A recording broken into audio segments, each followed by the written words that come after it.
6 minutes late. Sorry. I was working on some stuff and didn't realize what time it was. So today's Lunch and Learn is on bladder health. So I'm going to go over just some general tips that you can try to implement that just optimize your pelvic floor kind of in relation to your bladder health and really are just kind of across the board really good recommendations. So the first one that was on the little thing on Instagram and Facebook that I posted yesterday is to not pee just in case. This one gets a lot of people. The reason that you shouldn't pee just in case, which there are a couple of caveats to that, but in general, why you should not pee just in case is it really throws off your bladder sensing when it's an appropriate time to go.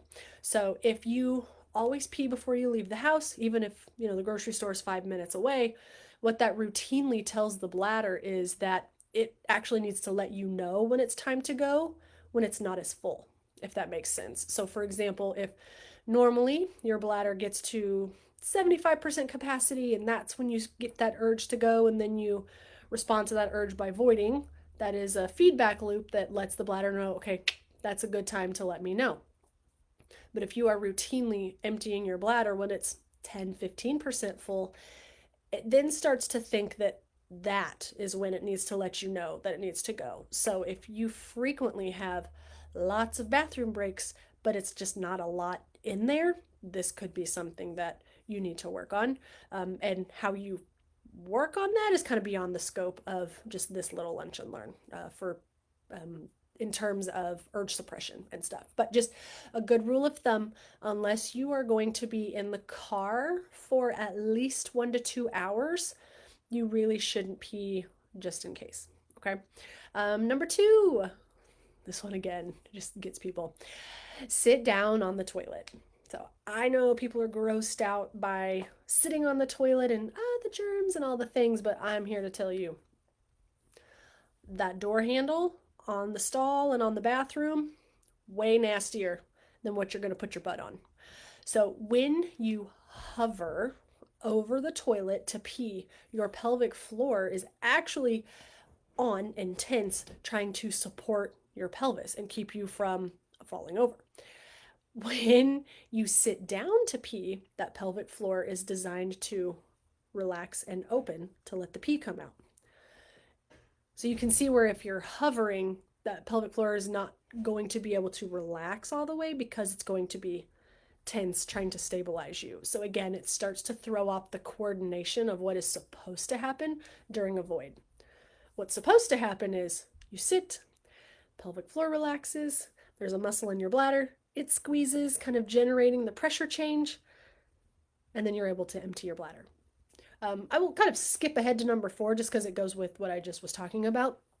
Number 4 is do not push your pee out. Gravity is already on your side. So really, the detrusor muscle in that bladder will provide that contraction, changing the pressure in your bladder, and that pelvic floor should just relax and let the pee out. If you are pushing your pee out, it starts to really jack with when the detrusor turns on and when it relaxes. And actually, if you bear down, a lot of times your pelvic floor is going to contract. And again, it just messes with the symphony that is how our body's designed to void. If you really struggle with like germiness, I am not sitting on that toilet, especially in public, then what you can do is either keep something in your purse like a sanitizer spray or those little weird toilet seat cover things. You can just have some disposable ones of those in your purse, but just figure out something that's going to help you actually sit down on the toilet and then just take a couple of nice deep breaths, relax, and then let your pee do its thing. So then the last one that I'm going to talk about is actually number 3, since I kind of went out of order. Sorry. And it is to not practice your Kegels while you are peeing. Well, why is that, you say? Well, that is because the theme of today is when we start to mess with the sort of the original design of how your bladder empties, it starts to create issues in terms of not emptying all the way, having the urge to go all of the time. And so when you are squeezing your pelvic floor or practicing your Kegels while you're peeing, that turns off the bladder muscle.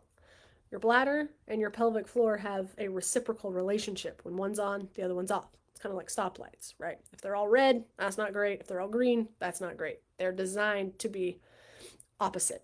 So when bladder turns on, pelvic floor relaxes.